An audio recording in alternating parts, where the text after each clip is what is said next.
People always ask me why I don't take the night runs through the Mojave anymore. Why I turn down the good-paying loads that go from Bakersfield to Phoenix in the dead hours. They think it's because I'm getting old, that my nerves aren't what they used to be. They're wrong. My nerves are fine. It's what I saw out there that changed everything. This happened 3 years ago, but I still wake up in cold sweat sometimes, hearing that sound. The company dispatcher, Rodriguez, had called me up for a rush job, medical supplies that needed to get to a hospital in Phoenix by dawn. Good money, hazmat pay, and the kind of run that keeps you in the company's good graces. I'd driven that stretch of I-40 through the desert probably 200 times in my career. Knew every truck stop, every way station, every mile marker between Barstow and Flagstaff. What I didn't know was that this time would be different. I picked up the load in Bakersfield around 9 p.m. The paperwork was standard, temperature-controlled pharmaceuticals, nothing exotic. The trailer was one of our newer refrigerated units, humming quietly as I did my pre-trip inspection. Everything checked out normal. The weather report called for clear skies, no wind, perfect driving conditions. I grabbed a coffee and a sandwich from the truck stop deli and hit the road.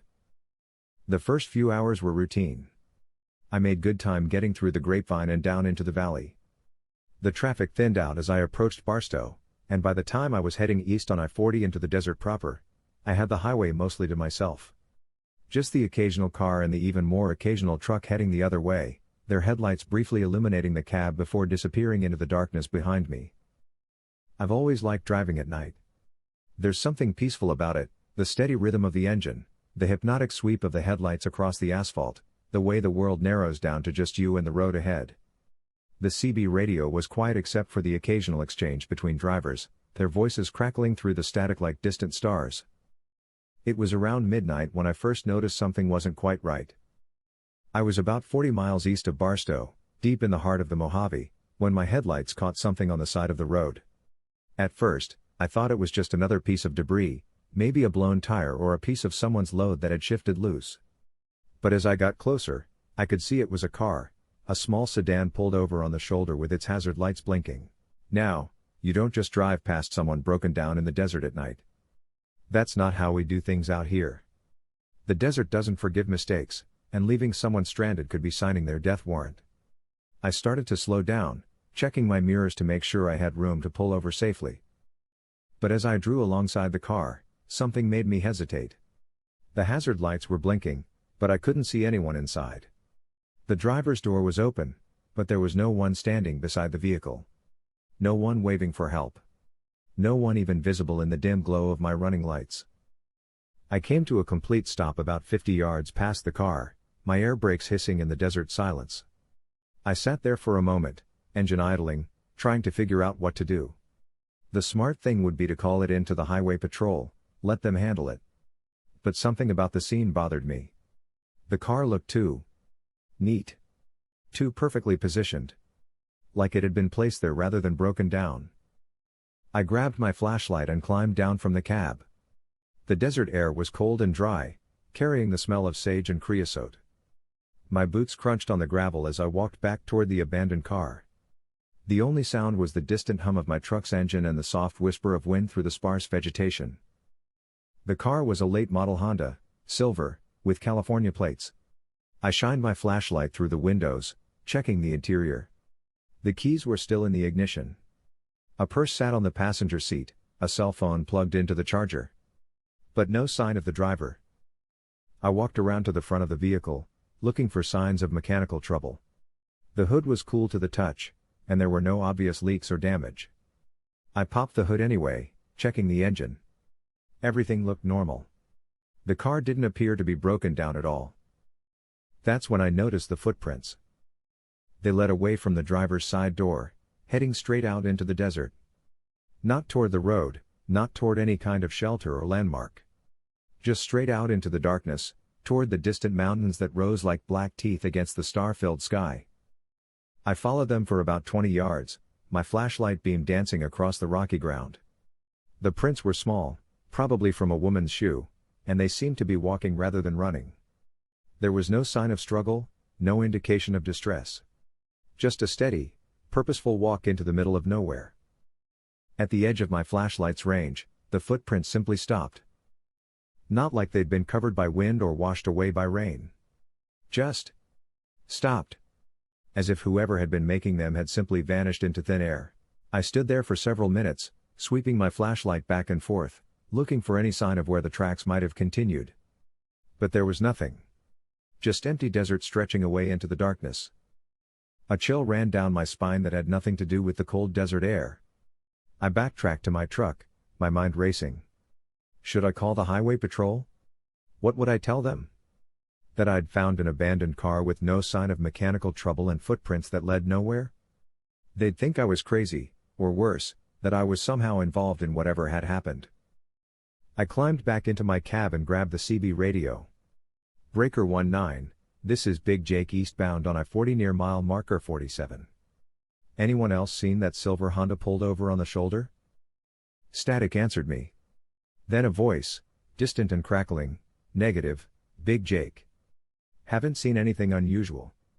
You okay out there? Yeah, I'm fine. Just keep your eyes open, okay? 10-4, driver. Safe travels. I sat there for another few minutes, staring at the abandoned car in my mirrors. Part of me wanted to stay, to wait for the highway patrol to arrive and handle the situation properly. But I had a schedule to keep, and medical supplies that needed to get to Phoenix. People were depending on me. I put the truck in gear and pulled back onto the highway, but I couldn't shake the image of those footprints disappearing into nothing.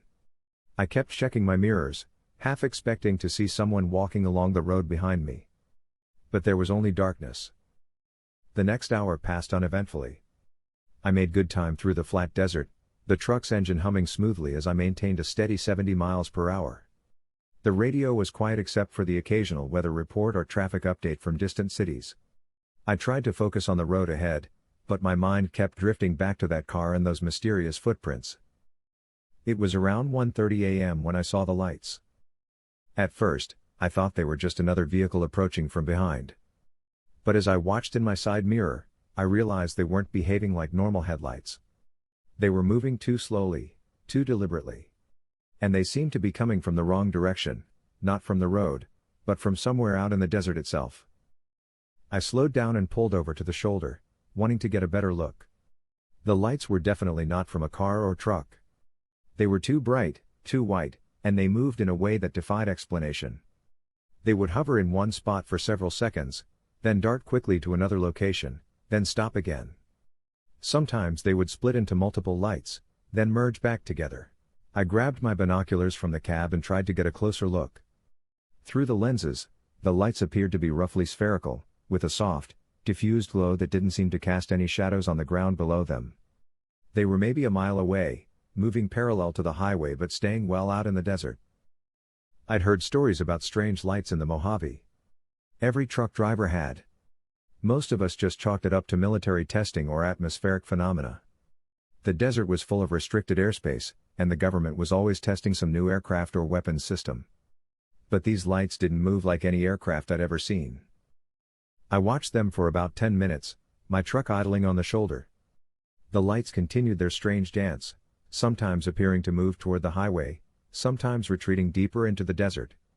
At one point, they seemed to be coming directly toward me, and I felt a sudden urge to get back on the road and put some distance between myself and whatever was out there. But just as I was about to put the truck in gear, the lights suddenly went out. All at once, as if someone had thrown a switch. The desert was plunged back into darkness, leaving only the stars and the distant glow of Las Vegas on the horizon. I sat there for another few minutes, waiting to see if the lights would return. But there was nothing. Just the endless expanse of desert and the sound of wind through the sagebrush. I radioed into the other drivers on the frequency, anyone else seeing strange lights out here around mile marker 52? Static. Then, Big Jake, this is Moondog westbound about 10 miles ahead of you. What kind of lights you talking about? Hard to explain. Bright white lights moving around out in the desert. Definitely not aircraft. Negative, Big Jake. Haven't seen anything like that. You sure you're not just tired? Maybe pull over and grab some sleep? Maybe he was right. Maybe I was just tired, seeing things that weren't there. But I knew what I'd seen, and it wasn't fatigue playing tricks on my eyes. I got back on the road and continued east, but I kept checking my mirrors and scanning the horizon for any sign of the lights returning. The desert seemed different now, more alive somehow. Every shadow looked like it might be hiding something. Every distant hill seemed to be watching me. It was around 2:15 a.m. when I heard the first transmission. I was listening to the CB radio, hoping to hear from other drivers, when a voice broke through the static. But it wasn't like any voice I'd ever heard on the radio before. It was distorted, mechanical, like someone speaking through a voice modulator. Eastbound truck. Mile marker 58. Can you hear me? The transmission was broken and unclear, but it seemed to be directed at me. I was the only eastbound truck in the area, and I was approaching mile marker 58. I keyed the mic. This is Big Jake eastbound on I-40. Who's calling? Static. Then, help me. I can't find my way back. The voice was clearer now, and it sounded like a woman. Young, frightened, desperate. Ma'am, this is a trucker on I-40. Are you in some kind of trouble? What's your location? I don't know. I can't see the road. Everything looks the same. My blood ran cold. The abandoned car. The footprints leading into the desert. This had to be connected. Ma'am, are you the driver of a silver Honda? Were you broken down on the highway earlier tonight? Yes. Yes, that's my car. I went looking for help. But I got lost. It's so dark out here. I pulled over again, my hands shaking as I keyed the mic. Ma'am, listen to me carefully. You need to stay calm. I'm going to call for help, but I need you to tell me exactly where you are. I don't know. I've been walking for hours. I can see lights in the distance, but they keep moving. They won't stay still. Lights in the distance. The same lights I'd seen earlier. Ma'am, don't follow those lights. They're not what you think they are. Just stay where you are and keep talking to me. I'm going to get help. But even as I said it, I realized the impossibility of the situation. If this woman had been walking in the desert for hours, she would be miles from any road. How was she able to reach me on a CB radio? Those things only had a range of a few miles at best. The lights are getting closer. They're so bright. I think they're coming for me. Ma'am, stay away from the lights. Find some shelter if you can. I'm calling for help right now. I grabbed my cell phone and dialed 911, but there was no signal. We were in the middle of nowhere, miles from the nearest cell tower. I tried the emergency frequency on the radio, but got only static. They're here. Oh God, they're here. The woman's voice was panicked now, terrified. Ma'am, what's happening? Talk to me. They're not. They're not what I thought. They're not lights. There. The transmission cut to static. I tried calling back, but there was no response. Just the endless hiss of empty airwaves. I sat there for several minutes, my heart pounding, trying to figure out what to do. I could turn around and go back to look for the woman, but I had no idea where to start. The desert was vast, and she could be anywhere within 100 square miles. And there was something about those lights that made my skin crawl, something that told me I didn't want to encounter them in the darkness. I made a decision that still haunts me. I got back on the road and continued toward Phoenix. I told myself I would call for help as soon as I reached an area with cell service, that the authorities would be better equipped to handle a search and rescue operation. But deep down, I knew I was running. I was abandoning someone who needed help because I was scared. The next few hours passed in a blur of guilt and paranoia. I kept the CB radio on, hoping to hear from the woman again, but there was only silence. The desert stretched endlessly in all directions, and every mile marker seemed to mock me with its proximity to where I'd last heard her voice. Around 4 a.m., I finally got cell service and pulled over to call 911. I reported the abandoned car and the radio transmission, but I could hear the skepticism in the dispatcher's voice. They took down my information and said they'd send someone to check on the vehicle, but I got the impression they thought I was either drunk or delusional. I reached Phoenix just as the sun was coming up, delivered my load to the hospital, and checked into a motel. But I couldn't sleep. Every time I closed my eyes, I heard that woman's voice, terrified and desperate, calling for help that never came. That afternoon, I called the highway patrol to follow up on my report.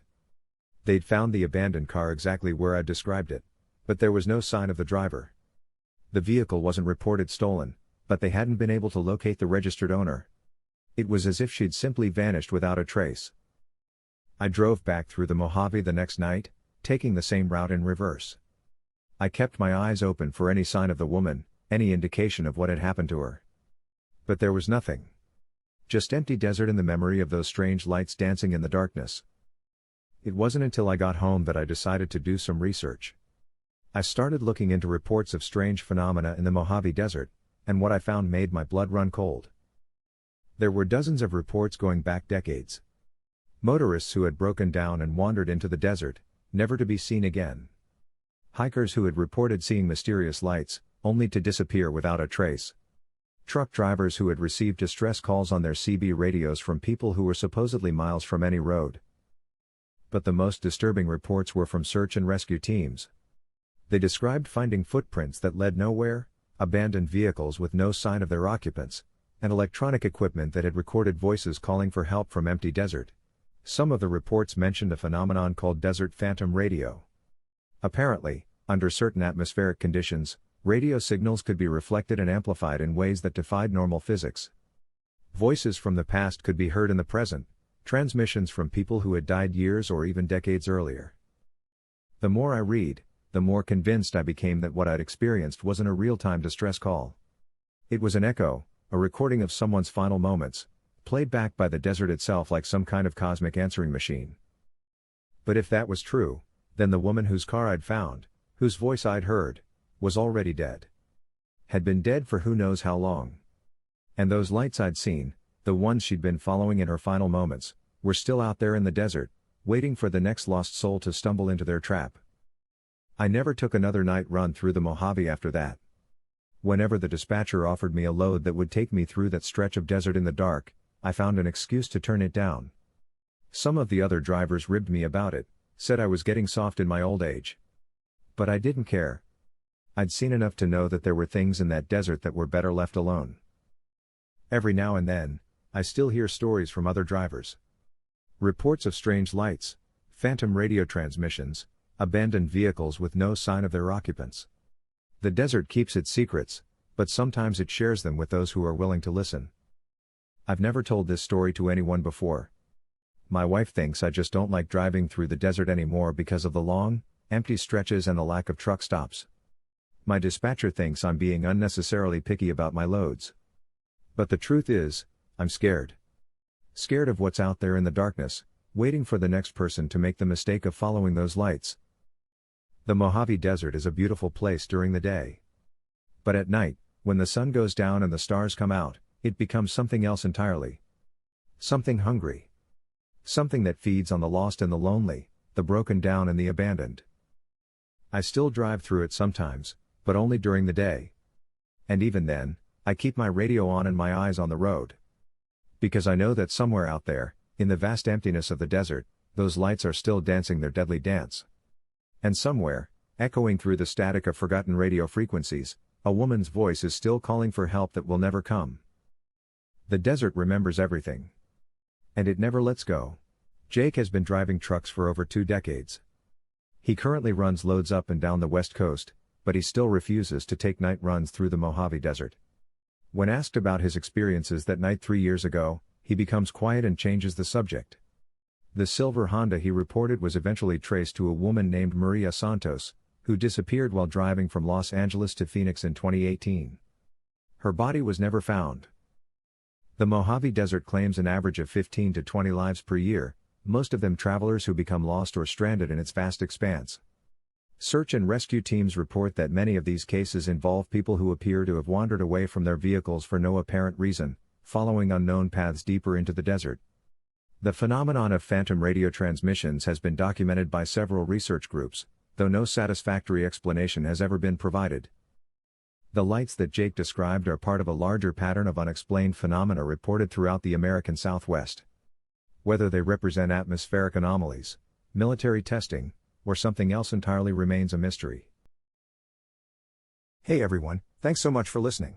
If you enjoyed the video, please hit that like and subscribe button, and then share it with your friends. Your support helps us grow and create even more awesome content. We appreciate you being part of the journey.